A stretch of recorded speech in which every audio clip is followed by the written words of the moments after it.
सभी भक्तों को जय बाबा की। एक बार फिर मैं आप सभी भक्तों के समक्ष उपस्थित हुआ हूँ भक्ति सागर पंच द्वार बराड़ा धाम चैनल के माध्यम से। देखो, दुनिया में अनेकों प्रकार के लोग रहते हैं। इस दुनिया में बहुत सारे ऐसे गरीब इंसान हैं जिनका जीवन नहीं चलता है, तो वह कर्जा लेते हैं। कर्जा किस प्रकार से, कहाँ कहाँ से लेते हैं, कैसे कैसे लेते हैं, यह उनको ही पता होता है। क्योंकि कहने का मतलब यह है कि कई बार हम अपनी जानकारी में ब्याज भी पैसे लेते हैं, कई बार हमारी जानकारी नहीं होता है तो किसी कंपनी के माध्यम से पैसे लेते हैं जो किस्तों में चुकाते हैं, मतलब प्राइवेट संस्था कोई, प्राइवेट कंपनी कोई। और कई बार हम बैंक के द्वारा माध्यम बनाकर कर्जा लेते हैं, जिसको हम लोन कहते हैं। होम लोन हो या बिजनेस लोन हो या पर्सनल लोन हो या गोल्ड लोन हो, किसी भी प्रकार का अगर हम कर्जा लेते हैं बैंक से तो वह भी कर्जा ही है। तो सब अलग अलग परिस्थिति के लोगों के लिए ये कर्जा का नियम बनाया हुआ है, कलयुग के हिसाब से बनाया हुआ है, सरकार के माध्यम से बनाया हुआ है, समाज के माध्यम से बनाया हुआ है। लेकिन क्या आप लोग यह जानते हो कि सतयुग में यह नियम था? आप लोग कलयुग में जी रहे हो। कलयुग में सरकार भी आपको कर्जा देती है, लेकिन बदले में कुछ लेती है। क्या लेती है? किराया लेती है, इंटरेस्ट लेती है, ब्याज लेती है, आपसे बैंक के माध्यम से लेती है।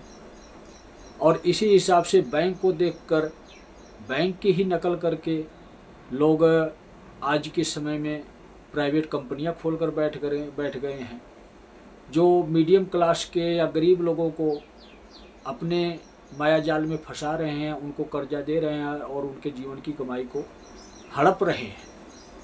मैं सीधा स्पष्ट आप लोगों को समझा रहा हूँ। इस प्रकार की जितनी भी कंपनियां हैं जो गरीब जनता को लूट कर खा रही है, गरीब जनता के पास पैसे नहीं हैं अपनी सुख सुविधा बनाने के लिए, तो वह कर्जा लेता है कहीं ना कहीं से और अपने जीवन की जितनी कमाई होती है किस्त के नाम पर चुकाता है। मतलब जितनी आमदनी उसकी खर्चे से बचने वाली होती है, जो अपने घर में वो संभाल के रख सकता है अपनी दुख तकलीफ समस्या के लिए, वह धन तो फालतू वह किस्त के नाम पर, ब्याज के नाम पर उन कंपनियों को देता है, उन बैंक को देता है। और उस समाज में रहने वाले जो इंसान हैं, जो ब्याज पर पैसे देते हैं, उनको देता है। यही प्रक्रिया आज के समाज में चल रही है। यह कलयुग है। कलयुग में मोह माया कौन सी है इंसान की? सुख संपत्ति। मतलब हमारे पास धन दौलत हो और हमारे पास हर प्रकार की सुविधा हो। कलयुग की माया ही यही है। और इस माया के जंजाल में सभी इंसान घिरे हुए हैं, सभी इंसान घिरे हुए हैं इस माया के जंजाल में। इसीलिए आज के समय में इंसान को यह नहीं पता है कि मैं अधर्म कर रहा हूं तो कैसे कर रहा हूं, किस प्रक्रिया से कर रहा हूं, किसको माध्यम बनाकर कर रहा हूं। अनेकों प्रकार के समाज में अधर्म हो रहे हैं। मोह माया के चक्कर में आप लोगों ने देखा है कि धर्म गुरु भी पड़ गए हैं, जो पहले प्रवचन सुनाते थे, कथा सुनाते थे, जो पहले लोगों को रास्ता दिखाते थे, परमात्मा की शक्ति से जोड़ते थे। आज वह धर्मगुरु क्या कर रहे हैं?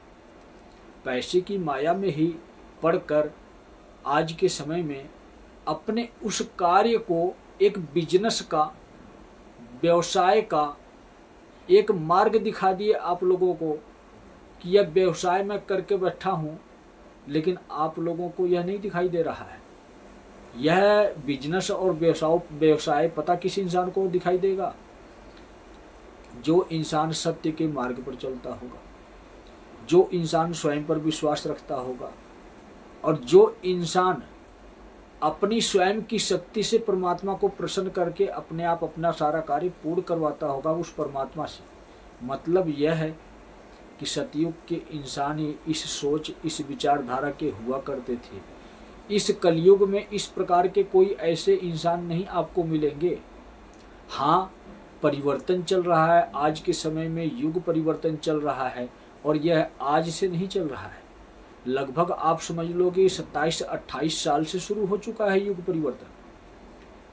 अब आप लोग कहोगे कि 27-28 साल से युग परिवर्तन शुरू हुआ है तो हमें तो कभी दिखाई ही नहीं दिया। तो जब आपको भगवान नहीं दिखाई दिए तो आपको युग परिवर्तन कहाँ से दिखाई देगा? आप तो अपने भगवान को मूर्तियों में ढूंढते हो, मंदिरों में ढूंढते हो, आप अपने भगवान को अपने अंदर कभी देखने की कोशिश नहीं करते हो।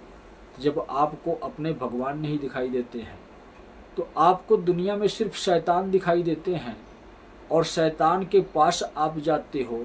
मतलब यह कि कलयुग की शरण में रहते हो, कली की माया से घिरे हुए हो, और आप वही कर्म करते हो, वही कार्य करते हो जिससे कली प्रसन्न होता है।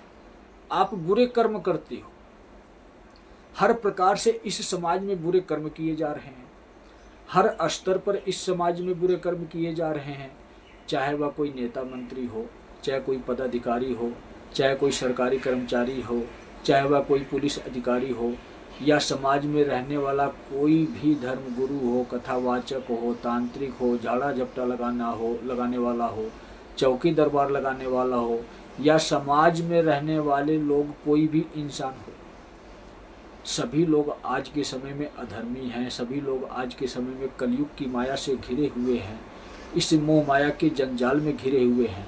अब आप मोह माया के जंजाल से में घिरे हुए का मतलब यह ना समझ लेना कि जैसे यह कलयुगी धर्मगुरु मोह माया के जंजाल से बाहर निकालते हैं, वह तो यह कहते हैं कि अपने घर की संपत्ति हमें दे दो और अपने परिवार का त्याग कर दो, तुम भी हमारे पास आ जाओ, संपत्ति हमारे हवाले कर दो और तुम हमारा नौकर बन के हमारे पास रह जाओ। कलयुग के धर्मगुरु यह कहते हैं। लेकिन इसका असली मतलब यह समझाता हूँ मैं आज आप लोगों को कि मोह माया का त्याग होता क्या है। मोह माया का त्याग का मतलब यह होता है कि अगर हम परिवार के दायरे में रहते हैं, अगर हम किसी परिवार से संबंध रखते हैं, रिश्ता नाता हमारा परिवार में कोई भी हो सकता है, पद हमारा कोई भी हो सकता है, चाहे हम बाप के पद पर हों, माँ के पद पर हों, भाई के पद पर हों, बहन के पद पर हों, या अन्य किसी भी रिश्ते नाते के पद पर हों परिवार में, तो हमारा सबसे पहला फर्ज और दायित्व यही है कि हम अपनी संपत्ति कभी किसी को भी ना दें। सबसे पहला फर्ज यही है, किसी को भी ना दें, चाहे वह धर्मगुरु हो या कथावाचक हो या कोई भी हो। सबसे पहला फर्ज ये है। और दूसरा फर्ज यह है कि हम अपने परिवार का कभी भी त्याग ना करें। मोह माया से दूर जाने का दूसरा रास्ता यह है कि अगर आप मोह माया से, इस कलयुग की मोह माया से बाहर निकलना चाहते हो तो अपने परिवार का कभी भी त्याग ना करें। और तीसरा फर्ज यह है, तीसरा दायित्व यह है आपका कि अगर आपके पास आपकी जरूरत से फालतू धन है, आपको आभास हो जाएगा कि मुझे कितने धन की आवश्यकता है मुझे अपना जीवन चलाने के लिए या अपने बच्चों का जीवन चलाने के लिए। सिर्फ 2 ही पीढ़ी आपको सोचना है, 2 ही स्तर सोचना है। अपने बारे में सोचना है, अपने बच्चों के बारे में सोचना है। उसको उसके बच्चों के बारे में सोचने का अधिकार नहीं है। सतयुग का यह नियम कहता है। लेकिन कलयुग में, आज के समय में आप लोगों ने देखा होगा कि ऐसे ऐसे इंसान हैं हमारे भारत देश में या अन्य देश में कि उनके पास इतना धन है, इतना धन है कि चाहे लाखों पीढ़ी खा ले तब भी धन खत्म नहीं होने वाला। ऐसे ऐसे इंसान हैं, भारत देश में ही हैं। लेकिन उन्होंने कभी यह नहीं सोचा कि भारत देश में कोई गरीब भी रहता है, हम किसी गरीब का भी सहयोग करें। ऐसा कभी उन्होंने नहीं सोचा। इसी स्तर पर गरीबों में भी हैं, मीडियम क्लास में भी हैं, अन्य लोगों में भी हैं। तो हमें तो अधिकार ही शिव सिर्फ यही देते हैं कि तुम अपनी सुरक्षा करो, अपने बालक की सुरक्षा करो। उसके बालक की सुरक्षा करने का दायित्व आपका नहीं है, उसके बालक का सुरक्षा करने का दायित्व तो उसके पिता का है, जिसको आप पोता कहते हो, पोती कहते हो ना। तो वहाँ तक दादा की जिम्मेदारी नहीं जाती है। दादा की जिम्मेदारी हमेशा अपने पुत्र तक जाती है, और उसका पुत्र अगर है तो उसकी जिम्मेदारी सिर्फ उसके पिता तक जाती है। और आज के समय में लालच और मोह माया हमारे अंदर इतनी है, वह भी कलयुग की, कि हमें जितना मर्जी धन संपत्ति हमारे पास हो जाए, हमें संतुष्टि नहीं है। अगर हम यह कार्य, यह सुविधा जो हमारे पास आज के समय में है, जो धन सुख सुविधा हमारे पास है, इसको हम जरूरतमंदों को मदद के स्वरूप में दें तो उसका जीवन सफल हो जाए। मतलब यह है कि हमारे जो पाप कर्म हैं अगर किसी भी जन्म के, तो वह तो एक कट जाएंगे, वह माफ़ कर दिए जाएंगे, क्योंकि आपने किसी को सहारा लगाया, किसी गरीब असहाय की मदद की है। आपने किसी के जीवन को आसान बनाया है, चाहे वह पाप कर्म करता हो चाहे वह अच्छे कर्म करता हो। आपको इससे मतलब नहीं है, आपको मतलब है तो मदद करने से, इंसान अच्छा हो या बुरा हो आपको इससे मतलब नहीं है, आपको मतलब है तो सहारा लगाने से। यह सोच यह भावना रखकर अगर आपके पास इस 2 पीढ़ी से फालतू धन अगर आपके पास है तो आप किसी तीसरे की मदद करो। कहते हैं ना शिव के 3 स्वरूप हैं, ब्रह्मा विष्णु महेश। तो समझो आप लोग लास्ट में महेश आते हैं, और आप यह भी जानते हो कि आरंभ शिव है तो अंत भी शिव है। तो इसीलिए इस कलयुग में, कलयुग के आखिरी चरण में, कलयुग के आखिरी समय में, कलयुग का अंत करने के लिए शिव आए हैं। तो आपको तीसरे चरण में जाना है, तीसरा कार्य यह करना है, आखिरी कार्य यह करना है। क्योंकि आपने जितने भी पाप कर्म किए हैं, बुरे कर्म किए हैं, चाहे अपने इस जन्म में किए हैं या अन्य किसी जन्म में किए हैं, यह हिसाब किताब, यह कहानी बहुत पुरानी चल रही है। सतयुग के बाद त्रेता युग आया, त्रेता युग के बाद द्वापर युग आया, और द्वापर युग के बाद ये तीसरा चरण है, शिव आए हैं। कलयुग है, आखिरी युग है, कलयुग का अंत करने आए हैं। तो आपके दुखों का भी अंत करने के लिए आए हैं। आपके जीवन में दुख तकलीफ है, पाप कर्म के द्वारा आपने बुरे कर्म किए हैं, इसलिए आपके जीवन में दुख तकलीफ है, या नहीं भी है तो अगर आपने बुरे कर्म किए हैं ना, कहने का मतलब मेरा यह है कि आपके पास सुख सुविधा धन वैभव है, आपका जीवन सुखी चल रहा है, तो आप यह सोचते होंगे मुझे दान पुण्य करने की क्या आवश्यकता है, किसी गरीब असहाय की मदद करने की क्या आवश्यकता है।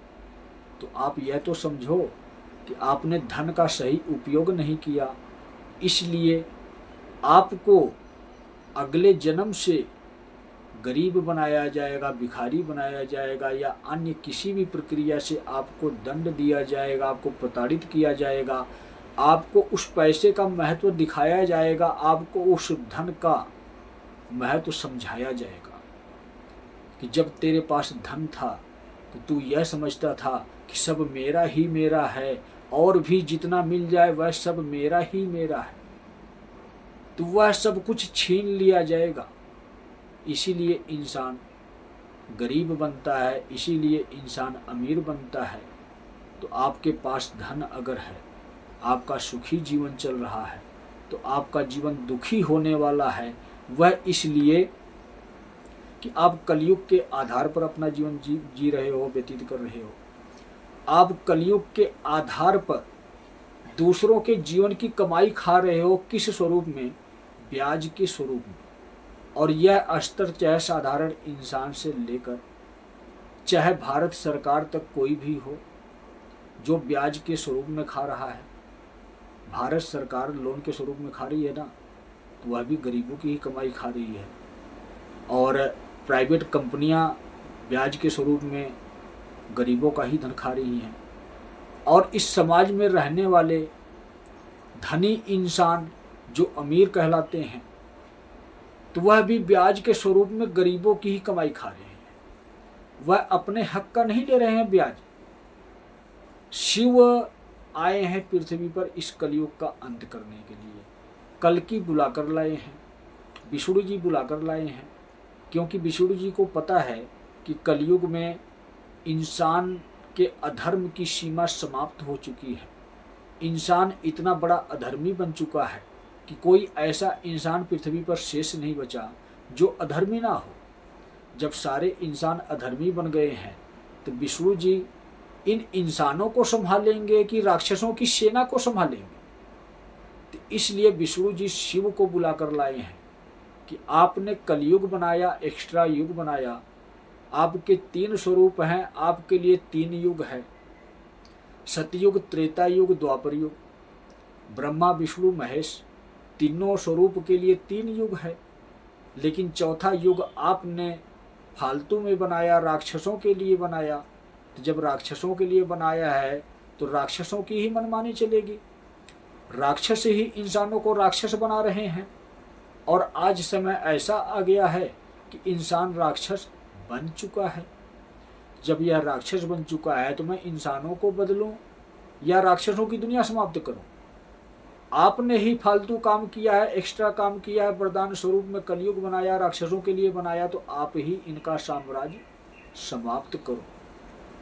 तो समझो आप लोग, शिव की सेना चल रही है, इस पूरी दुनिया में चल रही है, शक्ति के साथ चल रही है, महाकाल और महाकाली स्वरूप धारण करके चल रही है। तो अधर्मियों का भी अंत होगा, कलयुगी राक्षसों का भी अंत होगा और कलयुग का साम्राज्य भी खत्म किया जाएगा। तो इंसाफ तो बराबर होगा ना। नियम नहीं देखा जाएगा कि आपने कलयुग के हिसाब से जीवन व्यतीत किया है, क्योंकि आपको बताया जा रहा है कि आपको समझाया जा रहा है कि आप कलयुग के हिसाब से अब तक अपना जीवन व्यतीत कर रहे थे, धन मोह माया के चक्कर में अब तक पड़े हुए थे। आपके पास अधिकार है सिर्फ 2 पीढ़ी के लिए धन रखने का। 2 पीढ़ी के हिसाब से आप अपने पास धन रखो, इसके बाद बाकी धन आपके पास जो फालतू है, गरीबों को, असहाय को मदद के स्वरूप में पहुंचाओ, जिस स्वरूप में उसको आवश्यकता है। अगर आप यह नहीं कर सकते हो तो कल्कि तक पहुंचाओ, कल्कि उस तक पहुंचाएगा जिसको इस धन की आवश्यकता है। लेकिन इतना मैं जरूर आप लोगों को कहूँगा कि अगर विश्वास होगा तभी पहुंचाना, क्योंकि मैं कभी किसी से मांगता नहीं, मुझे तो बिन मांगे मिलता है और बिन मांगे मैं देता भी हूँ। बस यही करने के लिए मैं आया हूँ पृथ्वी पर। मैं धन इकट्ठा करने नहीं आया हूँ, साम्राज्य बनाने नहीं आया हूँ, सिर्फ पार्वती की लंका वापिस करने आया हूँ। आप यही संकेत समझो। तो सतयुग के लिए कार्य कर रहा हूँ मैं, और कल्कि काल चल रहा है। मतलब यह कि कल्कि का काम है सारा यह युग परिवर्तन का, लेकिन कल्कि के वश का नहीं था, विष्णु के वश का नहीं था। इसलिए विष्णु शिव को बुला कर लाए हैं। इसलिए पृथ्वी पर एक इंसान के स्वरूप में स्वयं शिव कार्य कर रहे हैं, महाकाल बनकर कार्य कर रहे हैं। और आप लोगों को बता रहे हैं नियम। कौन सा नियम? सतयुग के हिसाब से आपको अपना जीवन व्यतीत करना होगा। सतयुग का नियम आप लोगों को शिव युग में सिखाया जा रहा है। सतयुग ये कहता है कि ब्याज कभी भी खाना नहीं चाहिए। अगर आपने ब्याज खाया है, जितना भी खाया है उसका 4 गुना आपको चुकाना पड़ेगा। समझो आप, जितना आपने ब्याज खाया है तो शिव के नियम के अनुसार 4 गुना आपको ब्याज चुकाना पड़ेगा। अगर आपके पास नहीं है तो जितना हो सके उतना गरीबों की मदद करो। अगर आप यह करते हो तो आपके पाप कर्म काट दिए जाएंगे। आपने जो किसी गरीब को सताया है तो गरीबों के माध्यम से ही, गरीबों की दुआ से ही, गरीबों के विनती और निवेदन से ही, क्योंकि गरीब ही तो भगवान को निवेदन करता है।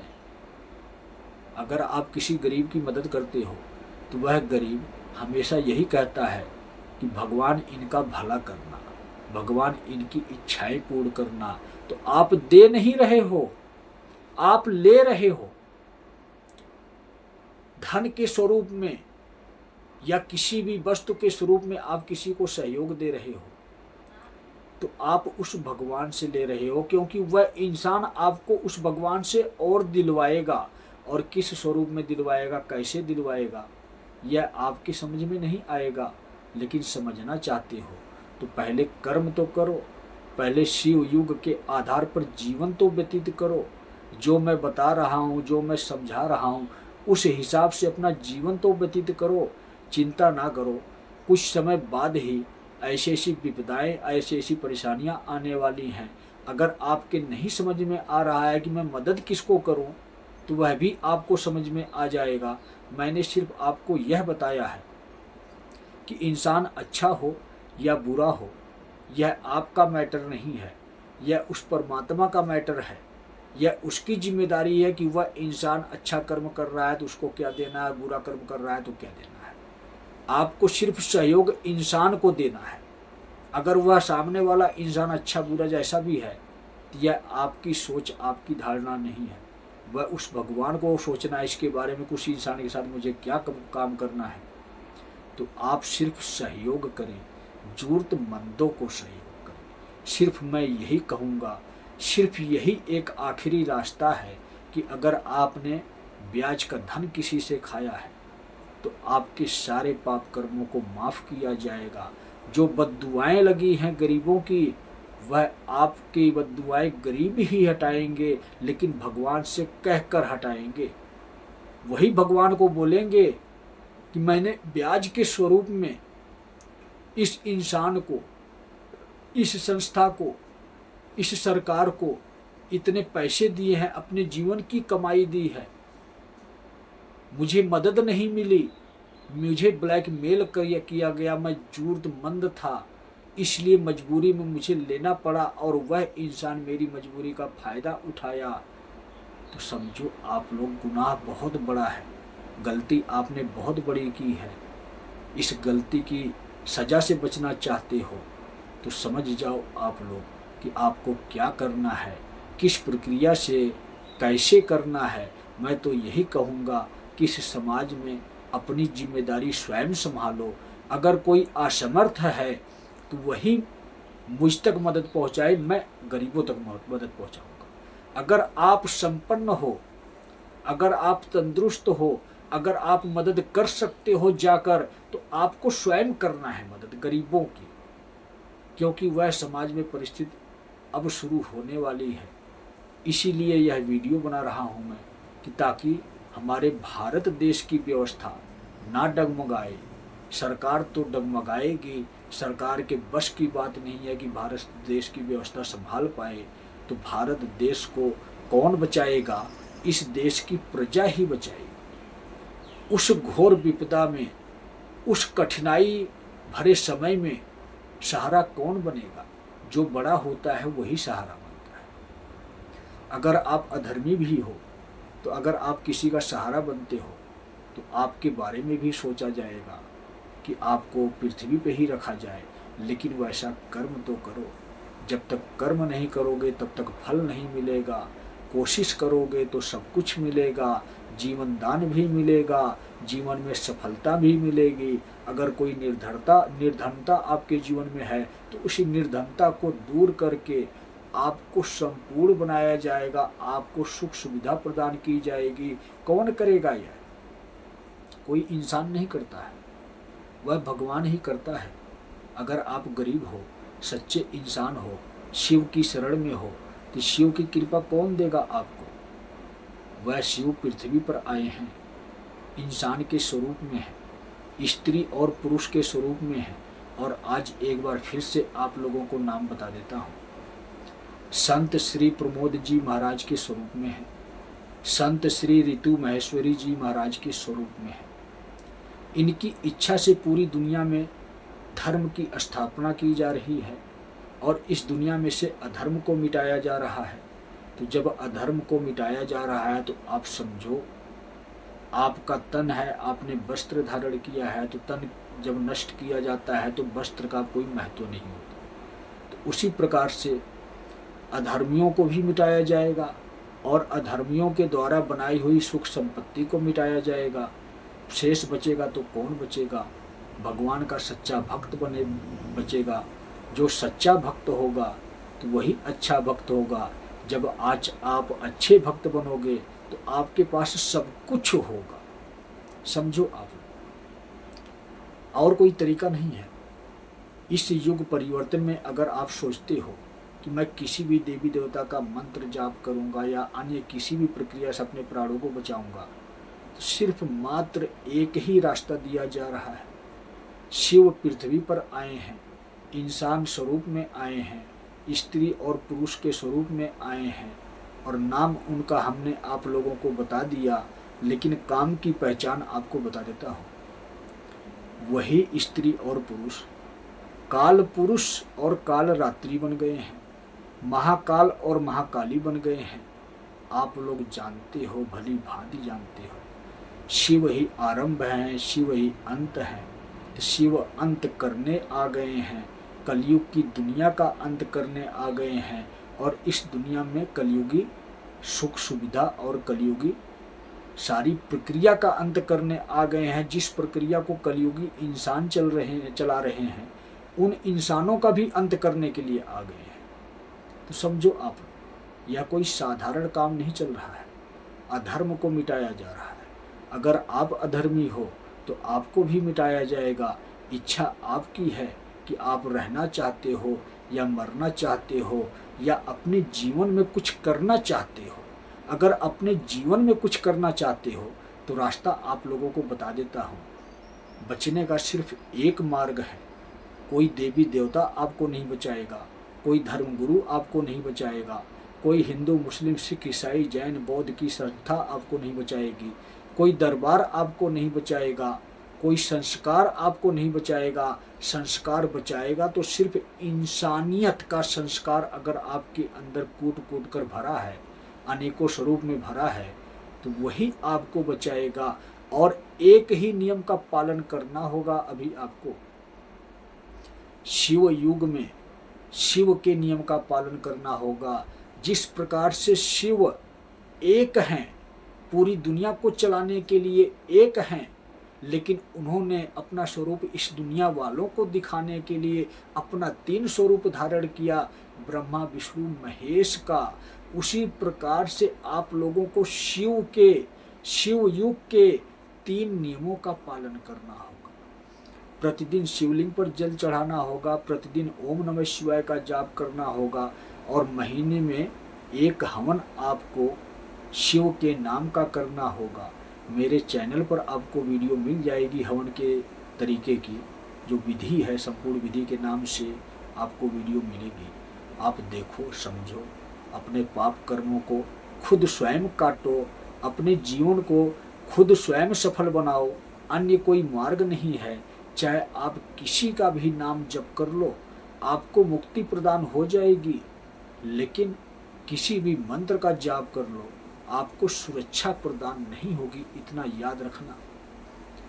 कहने का मतलब यह है, किसी भी देवी देवता का नाम जप आप करो, आपको मुक्ति प्रदान की जाएगी, क्योंकि देवी देवता धर्म को स्थापित करने के लिए युद्ध लड़ रहे हैं। अधर्मी इंसानों को मिटा रहे हैं और अधर्मी राक्षसों को भी मिटा रहे हैं। मतलब यह है कि शिव की सेना को तो वही चला रहे हैं, देवी देवता ही तो चला रहे हैं। समझे आप लोग? कली राक्षस के साथ युद्ध है, तो शिव की सेना को देवी देवता चला रहे हैं। इंसानों को वही चलाएंगे। नहीं चलोगे तो इस पृथ्वी से वही मिटाएंगे। कब मिटाएंगे जानते हो आप लोग? जब वह काल पुरुष यह आदेश दे देगा कि इस दुनिया में से इस प्रकार के इंसानों को मिटा दिया जाए, तो शिव की सेना जाती है।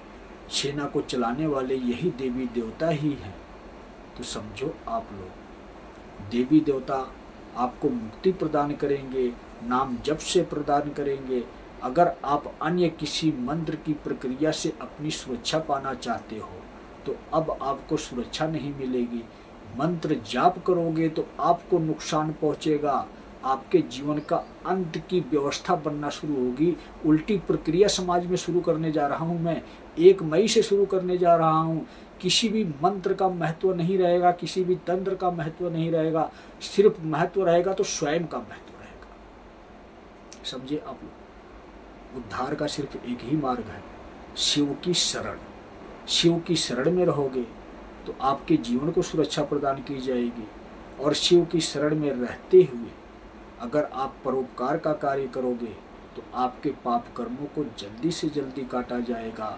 और शिव की शरण में रहते हुए अगर आप शिव तक अपने जीवन की कमाई हवन यज्ञ के माध्यम से उन तक कुछ पहुंचाओगे, कमाई का मतलब बिल्कुल छोटी सी हवन यज्ञ के माध्यम से, जो ना के बराबर हो, तो शिव प्रसन्न होते हैं कि मेरा अंश स्वरूप पृथ्वी पर जाकर इस शरीर के माध्यम से मेहनत करके मुझ तक कुछ पहुंचाया है।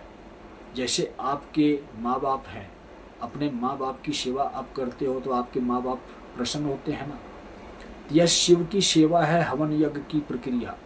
अगर आप यह सेवा करते हो, अपनी आत्मा के जो माँ बाप हैं शिव और शक्ति, उनकी सेवा करते हो हवन यज्ञ के माध्यम से, तो वह प्रसन्न होते हैं, आपके पाप कर्मों को काटते हैं, आपके जीवन को सुखी बनाते हैं। इच्छा आपकी है। अपने जीवन को सुखी बनाना चाहते हो या अपने जीवन को दुखी बनाना चाहते हो, आप क्या करना चाहते हो या तो आप ही जानो। मैं जो करने आया हूं मैं तो वह करूंगा। समझिए आप लोग, तांडव करने आया हूँ तांडव करूंगा, डमरू बजाने आया हूँ तो डमरू बजाऊंगा, दुनिया में विनाश करने आया हूँ तो विनाश करूंगा, अधर्मियों को मिटाने आया हूँ तो अधर्मियों को मिटाऊंगा, और पुनः धर्म की स्थापना करने आया हूँ। तो इस दुनिया में धर्म की स्थापना हो रही है, वह कर रहा हूँ, तभी तो अधर्मियों का अंत हो रहा है। तो अगर आप अधर्मी हो तो कोशिश करो कि बुरे कामों का त्याग करो, सत्य के मार्ग पर चलो, शिव की शरण में रहो, आपका जीवन बच जाएगा। नहीं तो आपको गिनती करवा दिया हूँ मैं कि मैं क्या क्या करने आया हूँ। सबसे पहले अगर आप अधर्मी हो तो आपको मिटाने के लिए आया हूँ, यही समझो आप। नहीं समझोगे तो आपको मिटाने के लिए आया हूँ, समझ गए तो आपको शिव तक पहुँचाने के लिए आया हूँ, शिव की शरण में ले जाने के लिए आया हूँ। शिव युग में स्वर्ग लोक इस पृथ्वी पर बनेगा, और इस स्वर्ग लोक को स्वर्ण लोक भी बनाएंगे। स्वर्ण लोक की परिभाषा आपको पिछली वीडियो में समझाए हैं, मतलब संकेत वही, वह सोने की लंका थी, लेकिन यह स्वर्ण लोक बन रहा है। आखिरी युग में, शिव युग में, यह 21,000 वर्ष तक शासन काल चलेगा, काल पुरुष का, और इस शासन काल में कोई इंसान कभी दुखी नहीं रहेगा। समझे आप लोग? तो सभी भक्तों को जय बाबा की।